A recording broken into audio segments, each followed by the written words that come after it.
Bokir Tov, à toutes et à tous, ces paroles de Torah seront pour la guérison rapide de Moshe Raphaël Nissim Ben Camille, d'Avraham, Ben Messaouda, de Eliaou Ben Ruth Mesodi, Moshe Ben Rivka, Nissim Ben Rivka, et de Daniel Tamar Atou Bat Fortune.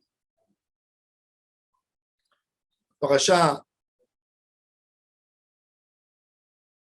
va s'occuper du lépreux. Le lépreux, la Torah elle nous dit que le signe de la lèpre, quand il va chez le Kohen pour lui montrer une plaie qu'il a dans sa main, un bouton, le Kohen ne va pas regarder d'une manière superficielle qu'est-ce qu'il y a à l'extérieur de la peau. Il va essayer de voir est-ce que c'est profond. Amok mar'eu.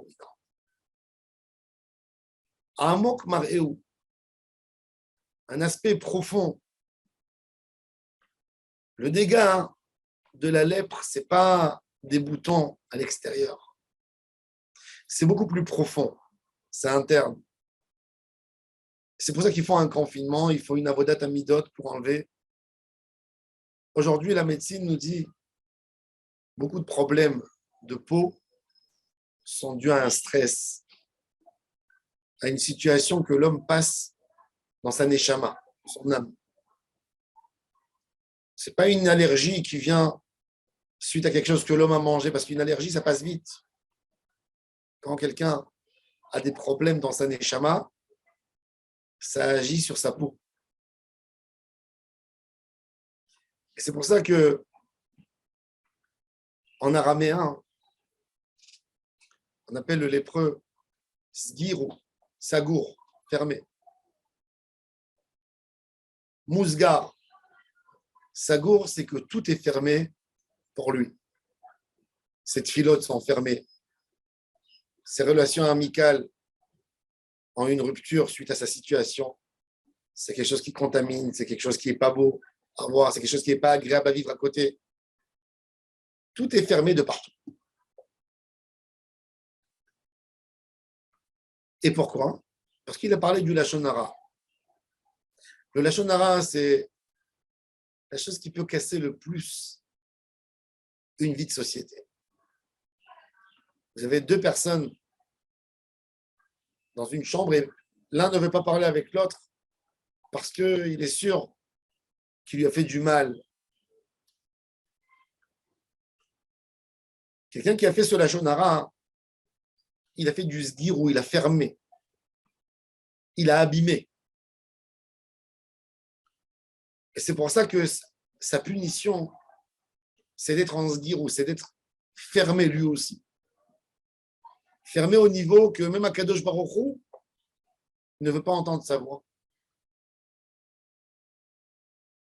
Qui peut guérir cet homme? Le Kohen, Veuva et la Kohen. Le Kohen, c'est le symbole de la Kedusha, petit-fils de Aaron à Kohen, celui qui allait faire le shalom toujours, qui allait mettre la paix entre un homme et sa femme, entre un homme et son ami. Guérir sa neshama, c'est de se réintégrer dans la vie de société. C'est de comprendre que ce qui rend une société magnifique, c'est la bouche, c'est la parole. Ce qui détruit une société, c'est la bouche, c'est la parole. Ce qui rend un endroit agréable à vivre, c'est la bouche et la parole. Et ce qui rend l'endroit un enfer, où tu veux te sauver de cet endroit, c'est la bouche et la parole. Le Kohen, c'est le tzaddik. Le tzaddik à Emet, le tzaddik de la génération, qui est un guide, que je vois comment il se comporte. Qu'est-ce qu'il fait pour Hachem? Qu'est-ce qu'il fait pour la société?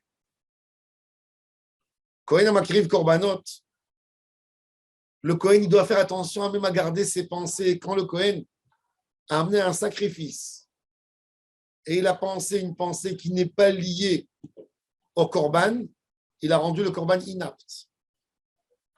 Il faut ramener de nouveau un korban. D'ailleurs, le Rif, Rabbi Yitzhak Al-Fassi, le pilier de la halacha, le grand pilier, c'était avant Rambam, nous dit que le Lachon Hara, il s'affirme par la parole, mais il commence par la pensée. Il commence par une pensée négative sur les gens qui sont autour de toi. Pensée négative sur ton proche, sur ton collègue, sur ton conjoint. Et avec la pensée négative qu'on a, on a déjà commencé le Lachon Hara. Le Lachon Hara, la parole, c'est la fin de la pensée, de l'idée qui s'exprime en parlant. Il y a la jalousie d'avant. Il y a être là, le poursuivre. La critique qui est dans le cœur. Ne pas le sympathiser. Tout ça commence par un monde de pensée. Qui, comme le Cohen, comprend c'est quoi le monde de la kavana? Et qu'est-ce que je pense? On a tellement besoin de remplir nos esprits, nos cœurs. Pensez bien sur l'autre. Pas rien que parler du bien. Pensez du bien. Quand quelqu'un ne pense pas du bien sur les autres, il n'est pas capable de dire des bonnes choses. Un compliment ne peut pas être artificiel. Un homme doit sentir, doit s'expliquer pourquoi il aime l'autre, de regarder les avantages de l'autre. C'est un travail, c'est une avodat Hashem. Comme il a dit Rabbi Elimelech de Ligensk, qui priait à Kadosh Baruch Hu tous les jours dans cette fila, que quand je sors dehors, je vois que les qualités des hommes et pas leurs défauts. Je n'ai pas envie de voir les défauts des autres. J'ai envie de voir leurs qualités. Et dans chaque homme, vous pouvez trouver des qualités. Aussi des défauts. Mais des qualités, on peut trouver chez chacun.